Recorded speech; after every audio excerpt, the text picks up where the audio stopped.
Good afternoon, all of you. I am Sadhna Patil, working as academic coordinator in the School of Architecture, Science and Technology. आपण आधी एक session घेतला आहे आणि तेच आपण आता कंटिन्यू करणार आहेत फंडामेंटल्स ऑफ स्टॅटिस्टिक्स लेक्चर 2. तर स्टुडंट्स बऱ्यापैकी जॉईन झाले असतील तर आपण स्टार्ट करूया की आपण वेट करायचा.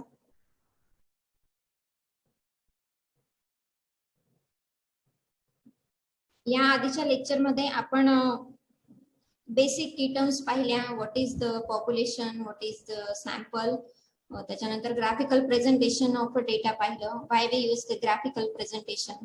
नंतर आपण लार्ज अमाउंट ऑफ डेटा जो असतो तो त्याला मिनिमाइज कसा करतो, त्याला रिप्रेझेंट कसा करतो, ह्या सगळ्या गोष्टी आपण पाहिल्या. मागच्या लेक्चर मध्ये एक क्वेरी अशी होती की जे आपण डेटाचे क्लास इंटरवल्स बनवतो तर ते different types of class interval असतात. तर त्या सेशन मध्ये ते डिस्कशन अपूर्ण राहिलं होतं. आपण ते आता या सेशन मध्ये कंटिन्यू करणार आहोत. Okay, let's begin.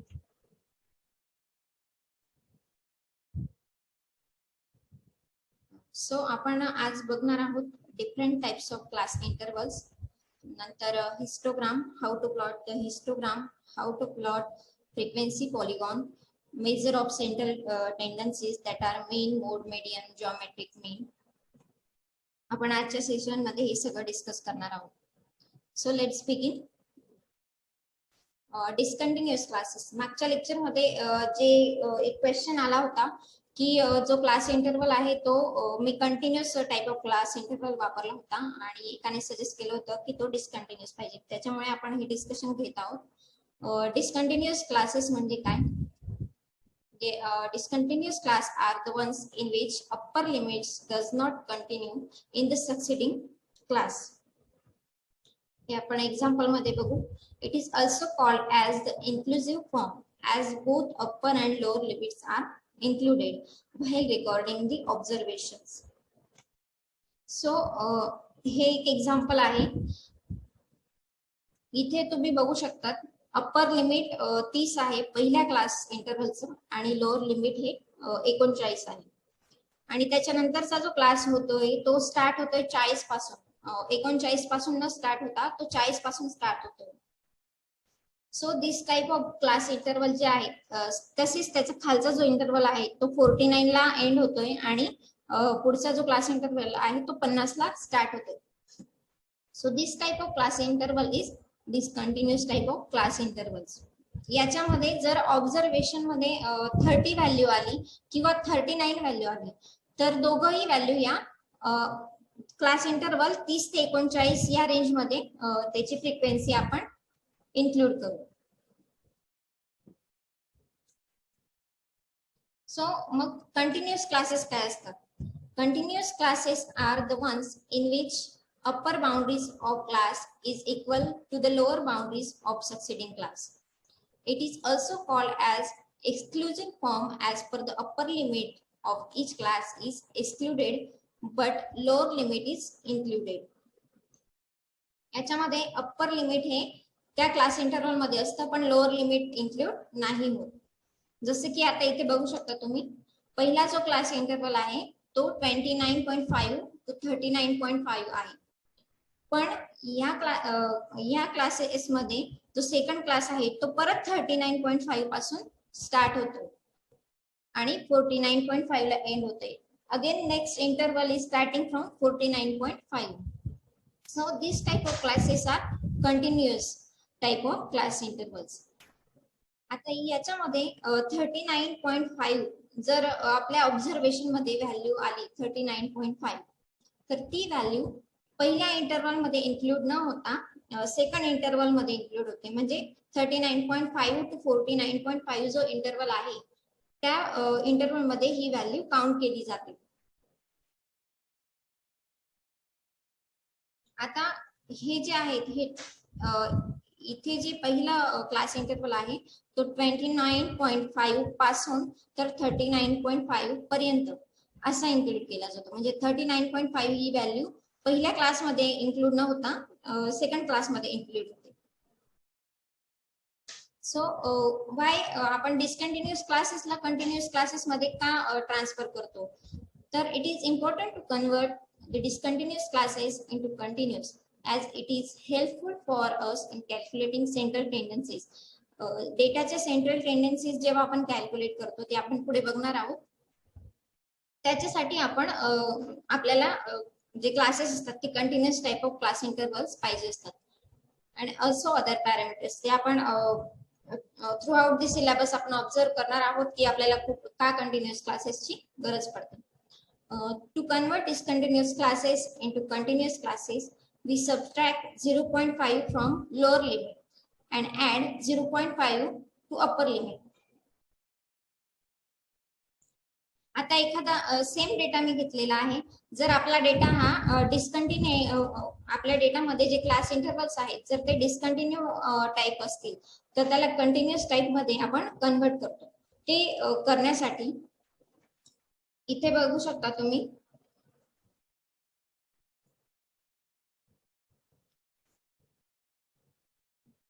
जे अप्पर लिमिट आहे आपलं त्याच्यातनं मी 0.5 मायनस केली.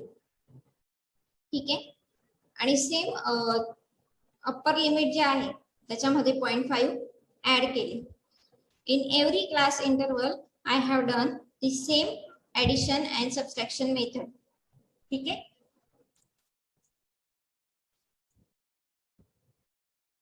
आता हे केल्यानंतरचे आपले नवीन इंटरवल तयार होतात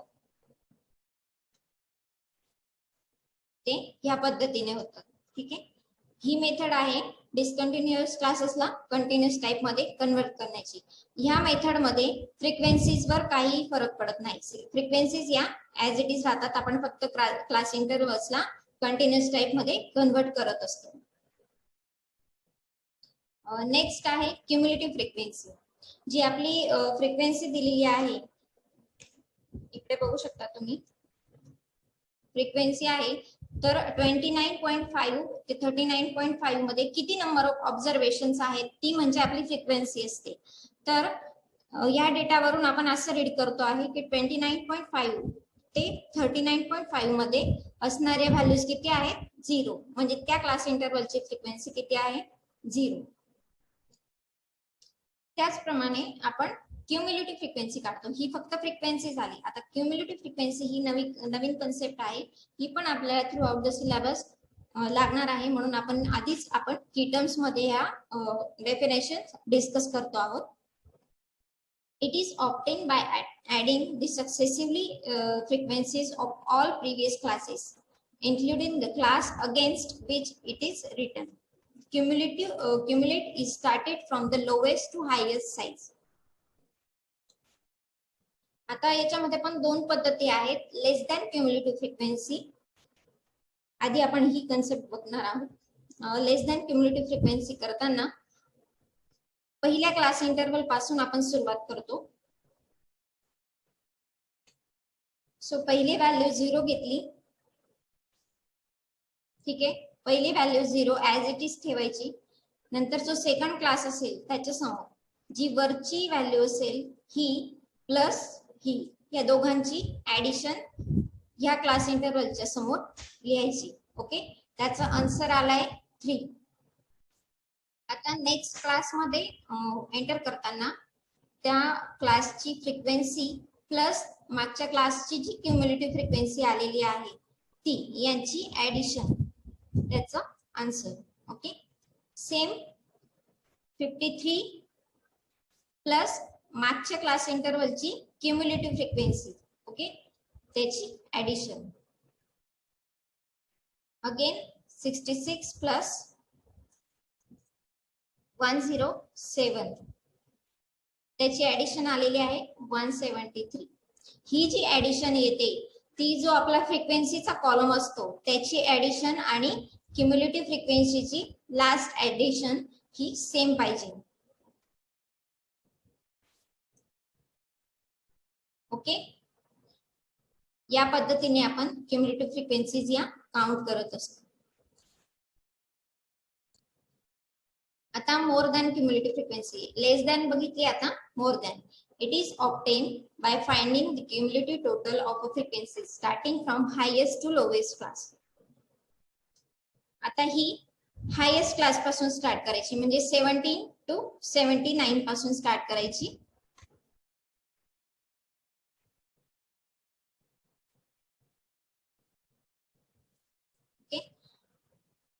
तर स्टार्ट करताना आपण जो 17 to 79 क्लास इंटरवल आहे तिथून स्टार्ट करणार आहोत. ओके, पहिली frequency he as it is घेतली. नंतर जो 16 to 69 चा क्लास इंटरवल आहे ह्या दोघांची ऍडिशन ही त्या क्लास इंटरवलच्या समोर आपण केली. ठीक आहे, आता त्या क्युम्युलेटिव्ह साठी जे आन्सर आलेला आहे त्या दोघांची सम 160 प्लस 10 ही त्या क्लास इंटरवलच्या समोर आपण लिहिली. ओके, त्याच्यानंतर 170 ही क्युम्युलेटिव्ह फ्रिक्वेन्सी आलेली आहे. तर नेक्स्ट क्लासला ऍड करण्यासाठी आपण ती क्युम्युलेटिव्ह फ्रिक्वेन्सी प्लस करस्पॉन्डिंग क्लासची ओरिजिनल फ्रिक्वेन्सी याची सम केली. Okay, again you can C आपण आपली जी फायनल क्युम्युलेटिव्ह फ्रिक्वेन्सी आलेली आहे ती आणि फ्रिक्वेन्सीच्या कॉलमची जी टोटल आहे ती सेम आहे. इथपर्यंत कोणाला काही प्रॉब्लेम आहे का?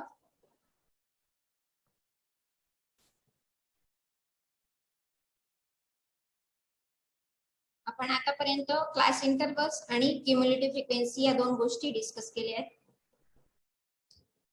आपण क्युम्युलेटिव्ह फ्रिक्वेन्सी सुद्धा प्लॉट करत असतो, ते आपण बघूयात आता. मिड पॉइंट ही एक नवीन कन्सेप्ट आहे. Mid point of a class, एखादे क्लास इंटरवल्स असतील तर त्याचे मिड पॉइंट्स कसे फाइंड करायचे. Class mid point or the class mark पण म्हणतो आपण त्यांना, is the found by adding the lower class limit to upper class limit and then divide the resulting by 2. इथे बघा क्लास इंटरवल्स आहेत 0 to 9, 10 to 19. Again हे डिस्कंटिन्युअस class intervals आहेत, याला आपण कंटिन्युअस मध्ये कन्वर्ट केलेला आहे. आता त्यांची मिड पॉइंट कसे फाइंड करायचे, तर दोघही कुठलेही तुम्ही एकतर डिस्कंटिन्युअस वापरा किंवा कंटिन्युअस वापरा. मिड पॉइंट काढण्यासाठी तुम्ही कुठलेही क्लास इंटरवल्स वापरू शकता. 0 प्लस 9 म्हणजे lower bound plus upper bound divided by 2. म्हणजे लोअर बाउंड आणि अप्पर बाउंडचा ऍव्हरेज जर काढला तर तुम्हाला मिड पॉइंट हा मिळत असतो. त्याला क्लास मार्क सुद्धा म्हणू शकतात. आपण स्टॅटिस्टिकल फॉर्म्युलाज मध्ये त्याला x या नोटेशनने डिफाइन करतो आणि फ्रिक्वेन्सीजला f या नोटेशनने डिफाइन करतो. सो या पद्धतीने आपण मिड पॉइंट काढतो. Then histogram, the graph that displays the data by using continuous vertical bars. Steps आपण कसे प्लॉट करतो histogram. Draw and label the x and y axis. Draw the class boundaries on x axis. Class boundaries जे असतात त्या x axis वर असतात आणि frequencies are on y axis. Using the frequencies as a height, draw the vertical bars. या पद्धतीने same data मी घेतलेला आहे आणि त्याच्या ज्या करस्पॉन्डिंग फ्रिक्वेन्सीज आहेत त्या प्लॉट केल्या आहेत आणि क्लास इंटरवल्स दिलेले आहेत. इथे बघा आपण मागच्या लेक्चर मध्ये बार प्लॉट कसा काढायचा मी ते तुम्हाला एक्सेल शीट मध्ये दाखवलं होतं. सेम मेथड वापरून आपण हिस्टोग्राम काढू शकतो.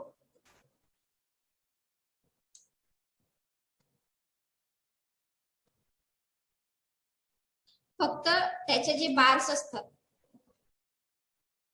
त्याच्यामध्ये गॅप नसतो.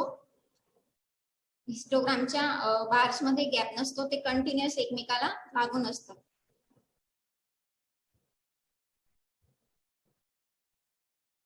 Then frequency polygon. Frequency polygon काढण्यासाठी find the mid point of each class. आपण मिड पॉइंट कसे काढायचे ते बघितलेलेच आहेत. Draw and label X and Y axis. Axis represent the midpoint and the y-axis represent frequency of a corresponding class. So histogram काढण्यासाठी किंवा frequency polygon काढण्यासाठी पण आपल्याला मिड पॉइंट्स हे लागतात. Connect the adjacent point with a line segment. आता histogram जे होते ते आपण बार प्लॉटने ड्रॉ केले. सेम आपण फक्त फ्रिक्वेन्सी पॉलिगॉन काढतो, फक्त हिस्टोग्रामचे जे सेंटर पॉइंट असतात त्याला फक्त आपण जॉईन करतो आणि ते आपण फ्रिक्वेन्सी पॉलिगॉन प्लॉट करतो. Connect the beginning and the end point with x axis. या पद्धतीने आपण फ्रिक्वेन्सी पॉलिगॉन प्लॉट करतो. सो हे आपण प्लॉट करताना एक्सेल शीट मध्ये कसे प्लॉट करू शकतो ते आपण बघूया.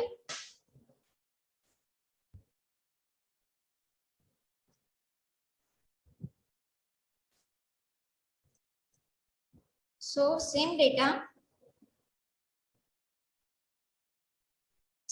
मी घेतलेला आहे, त्याचे मिड पॉइंट्स घेतले आणि फ्रिक्वेन्सीज घेतलेल्या आहेत. ओके, देन क्युम्युलेटिव्ह फ्रिक्वेन्सीज पण आपण घेतले. आता फर्स्ट ऑफ ऑल आपण हिस्टोग्राम कसा प्लॉट करायचा ते सिंपल पद्धतीने बघूया. फ्रिक्वेन्सीजचा कॉलम सिलेक्ट करायचा, देन गो टू इन्सर्ट. इथे कॉलम्स ऑप्शन येतो, तिथे कॉलम्स मध्ये जायचं आणि सिंपल बार प्लॉट घ्यायचा.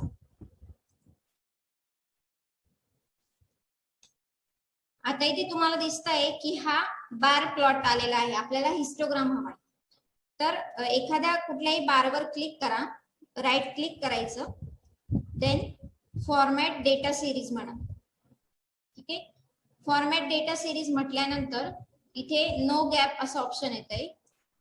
त्याला जर तुम्ही 0% केलं तर तो गॅप 0 होतो.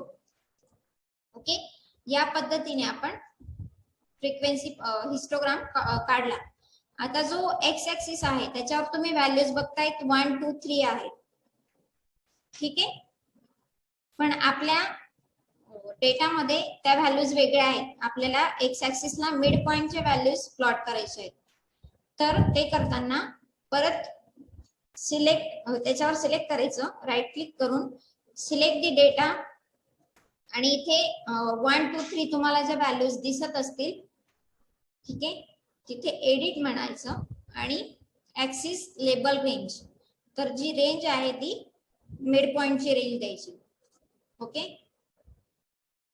तुम्ही बघू शकता खाली आपले जे क्लास इंटरवल्स आहेत ते त्याचे मिड पॉइंट हे आलेले.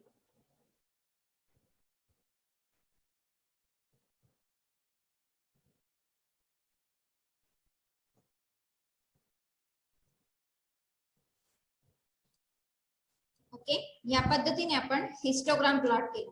ओके, आता क्युम्युलेटिव्ह फ्रिक्वेन्सी पण आपण सेम प्लॉट करतो. ओनली सिलेक्ट आणि इन्सर्ट मध्ये जाऊन line, simple line chart. Okay, इथे आपण दोघं पण लेस दॅन आणि greater than at a time plot करू शकतो क्युम्युलेटिव्ह फ्रिक्वेन्सीज. अगेन एक्स ऍक्सिसचा डेटा, सिलेक्ट डेटा म्हणायचं, एडिट, मिड पॉइंट सिलेक्ट करायचे and then okay. Okay, mid point हे चेंज झाले. You can see here. Now frequency polygon. आता frequency polygon same डेटाला मी plot करते आहे, पण आपल्याला जे एजेस आहेत ते खाली जॉईन पाहिजे, एक्स ऍक्सिसला जॉईन असलेले पाहिजे. म्हणून आपण पहिली व्हॅल्यू आणि लास्ट व्हॅल्यू फ्रिक्वेन्सीची 0 घेतोय. ते आपण एक्स्ट्राचे ऍड केलेले आहेत. इथे ऍड करताना पहिला क्लास इंटरवल घ्यायचा आणि त्याच्या आधीचा आणि त्याला 0 फ्रिक्वेन्सी द्यायची आणि जो आपला लास्ट इंटरवल असेल त्याच्या खाली अजून एक इंटरवल ऍड करायचा आणि त्याची फ्रिक्वेन्सी 0 घ्यायची. म्हणजे हे जे आहे प्लॉटिंग. आता आपण जर ओरिजिनल डेटाचा जर आपण फ्रिक्वेन्सी पॉलिगॉन काढला,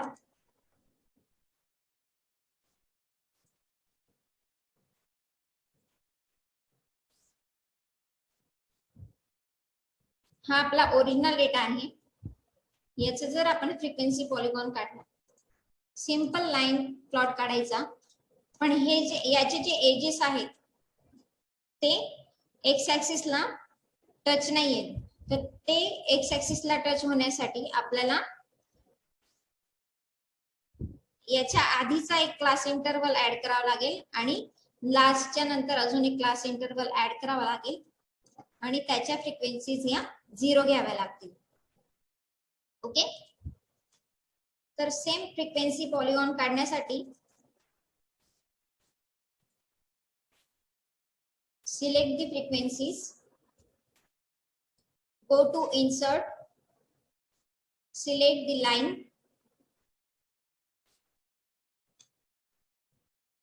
आता इथे परत आपल्याला एक्स ऍक्सिसला मिड पॉइंट्स प्लॉट करून हवेत, तर एक्स ऍक्सिसला सिलेक्ट करायचं, त्या रेंजला सिलेक्ट करून सिलेक्ट द डेटा म्हणायचं. इथे राईट साइडला एडिट ऑप्शन येतं, हॉरिझॉन्टल कॅटेगरीज किंवा ऍक्सिस लेबल्स, तर तिथून एडिट म्हणायचं, आपली रेंज सिलेक्ट करायची and okay. So you can see here, आधी जेव्हा आपण प्लॉट केलं तेव्हा खाली 1 2 3 व्हॅल्यूज आल्या होत्या. आता आपल्याला मिड पॉइंट प्लॉट करून हवे होते, तर आपण डेटा सिलेक्ट करून ते प्लॉट केले. या पद्धतीने आपण histogram, frequency polygon, cumulative frequency plot करू शकतो, लेस दॅन ग्रेटर दॅन दोघं पण प्लॉट करू शकतो. ओके, इथपर्यंत कोणाला काही problem?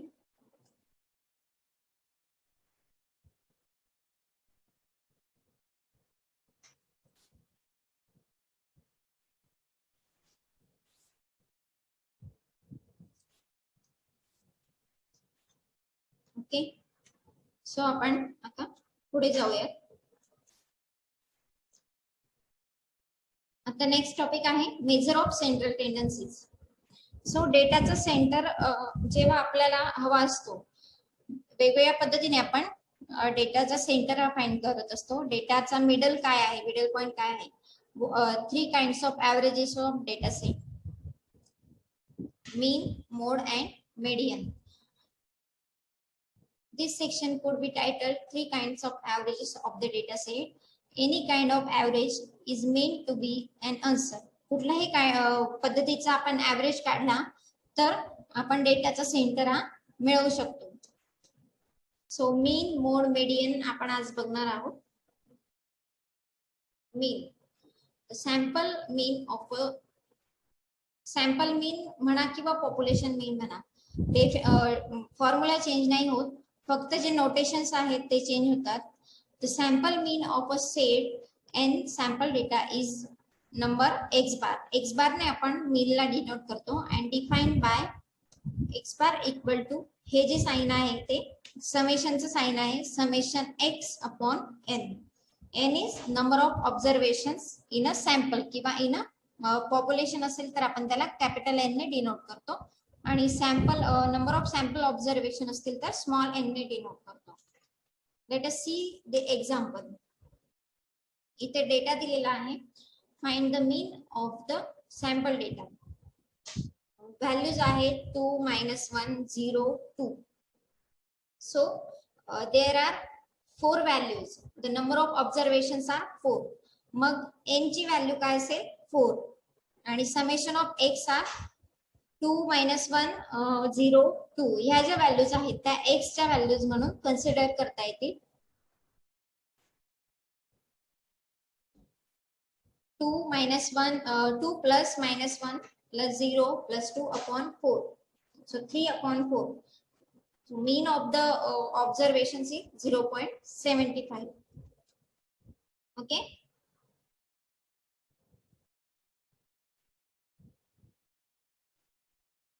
Median.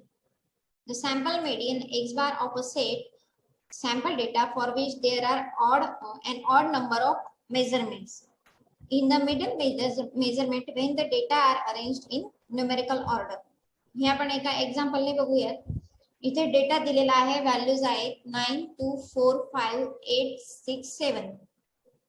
So these are the values. याचे जर आपल्याला मीडियन फाइंड करायचं असेल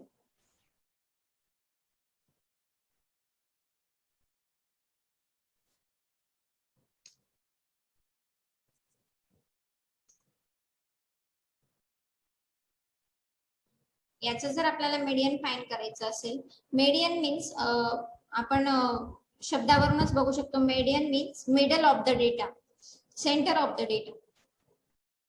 सो जो डेटा आहे तो असेंडिंग ऑर्डरने लिहायचा, 2 4 5 म्हणजे इन्क्रीजिंग ऑर्डरने लिहायचा. इथे तुम्ही बघू शकता नंबर ऑफ ऑब्झर्वेशन्स किती आहेत, 1 2 3 4 5 6 7. नंबर ऑफ ऑब्झर्वेशन्स हे 7 आहेत. ऑड नंबर ऑफ ऑब्झर्वेशन्स आहेत. मीडियन हा दोन पद्धतीने काढला जातो. जर नंबर ऑफ ऑब्झर्वेशन्स म्हणजे एन, स्मॉल एन जी आपण व्हॅल्यू घेतो, number of observations in a data, ते जर ऑड असतील म्हणजे तुमच्या डेटामध्ये जर 7 व्हॅल्यूज असतील किंवा ऑड नंबर ऑफ व्हॅल्यूज असतील, आता ह्या डेटामध्ये 7 व्हॅल्यूज आहेत म्हणजे नंबर ऑफ ऑब्झर्वेशन्स हे ऑड आहेत, तर ते करताना त्याला आपण असेंडिंग ऑर्डरने अरेंज केलं. 2 4 5 6 7 8 9. आता याच्यातली जी मिडल व्हॅल्यू असेल, याच्यामध्ये मिडल व्हॅल्यू तुम्हाला दिसते का, 6 ही मिडल व्हॅल्यू आहे डेटा हा इन्क्रीजिंग ऑर्डरने अरेंज केल्यानंतर. तर मीडियन ऑफ द डेटा आहे 6 म्हणजे centre of the data is 6.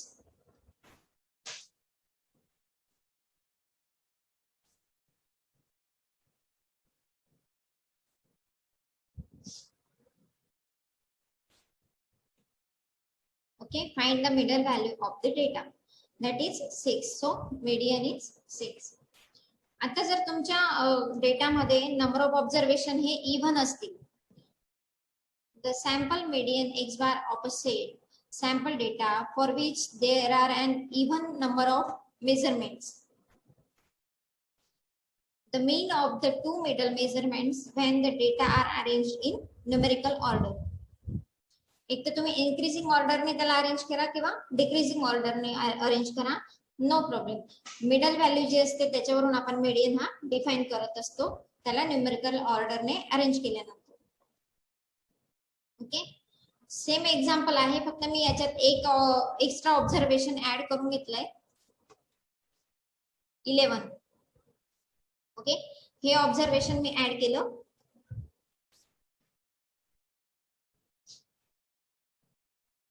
ते ऑब्झर्वेशन ऍड केल्यानंतर again arrange the data in ascending order. तो डेटा मी असेंडिंग ऑर्डरने अरेंज केला, 2 4 5 6 8 9 11. आता हा नंबर ऑफ ऑब्झर्वेशन हे इव्हन आहे, number of observations R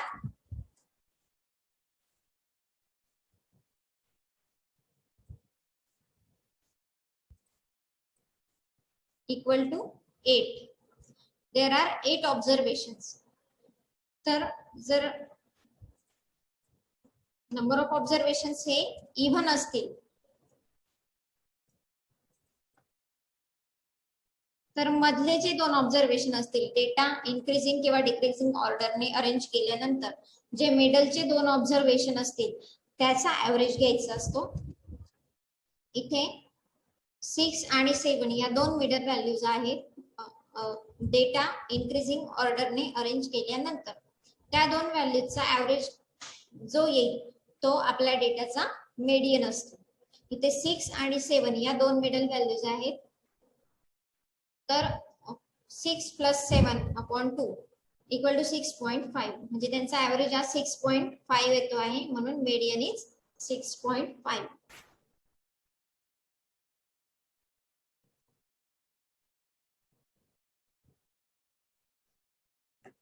Then mode. The sample mode of a sample data is the most frequently occurring values. जरी इथे शब्द वापरलेला असला सॅम्पल मोड, तरी फॉर्म्युले चेंज नाही होत, फक्त फॉर्म्युलेचे जे नोटेशन असतात, कॅपिटल एन आपण जनरली सॅम्पल घेताना स्मॉल लेटर्स यूज करतो, स्मॉल एन स्मॉल एक्स, आणि जेव्हा पॉप्युलेशन साठी आपण यूज करत असतो तेव्हा कॅपिटल लेटर्स हे यूज करतो. बाकी फॉर्म्युलेज कुठेही चेंज होत नाही, जे सॅम्पलला आहेत तेच पॉप्युलेशनला आपण कन्सिडर करतोय. the sample mode of a set of a sample data is the most frequently occurring value. मोड अगदी सिंपल डेफिनेशन आहे, एखाद्या डेटामध्ये जी मोस्ट रिपीटेड व्हॅल्यू असते तो म्हणजे तुमच्या डेटाचा मोड असतो. इथे तुम्हाला एक डेटा दिलेला आहे, व्हॅल्यूज आहे 2 4 5 4 या पद्धतीने डेटा दिलेला आहे. तुम्ही इथे बघू शकतात की 4 व्हॅल्यू ही मोस्ट रिपीटेड व्हॅल्यू आहे, म्हणजे तुमच्या डेटामध्ये 4 हा भरपूर वेळा रिपीट झालेला आहे, तर तोच म्हणजे मोड. ओके.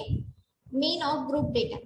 आता जर फक्त हा सिंपल डेटा होता, आता जो ग्रुप डेटा असतो त्याच्यासाठी जर तुम्हाला मीन फाइंड करायचं असेल, म्हणजे क्लास इंटरवल्स दिलेले असतील आणि फ्रिक्वेन्सीज दिलेल्या असतील, तर ह्या असा जो डेटा असेल त्यावेळेस जर तुम्हाला फ्रिक्वेन्सी मीन कॅल्क्युलेट करायचा असेल तर त्याच्यासाठी फॉर्म्युला आहे X bar equal to summation F into X upon N. तिथे एफ ही frequency in each class, X is a mid point of a class and N is total number of score. इथे example आहे, त्याच्यामध्ये तुम्ही बघू शकता class interval दिलेले आहेत, त्याच्या करस्पॉन्डिंग फ्रिक्वेन्सीज दिलेल्या आहेत. आता क्लास इंटरवल्स हे जरी डिस्कंटिन्युअस असले तरी त्याचा मिड पॉइंट काढून आपण summation F I into X I calculate केलाय आणि तो फॉर्म्युला इथे इंटरप्रिट केलेला आहे. Summation F I X I upon summation F I. Summation F I is sum of the frequencies. Okay. So mean आहे 5.3.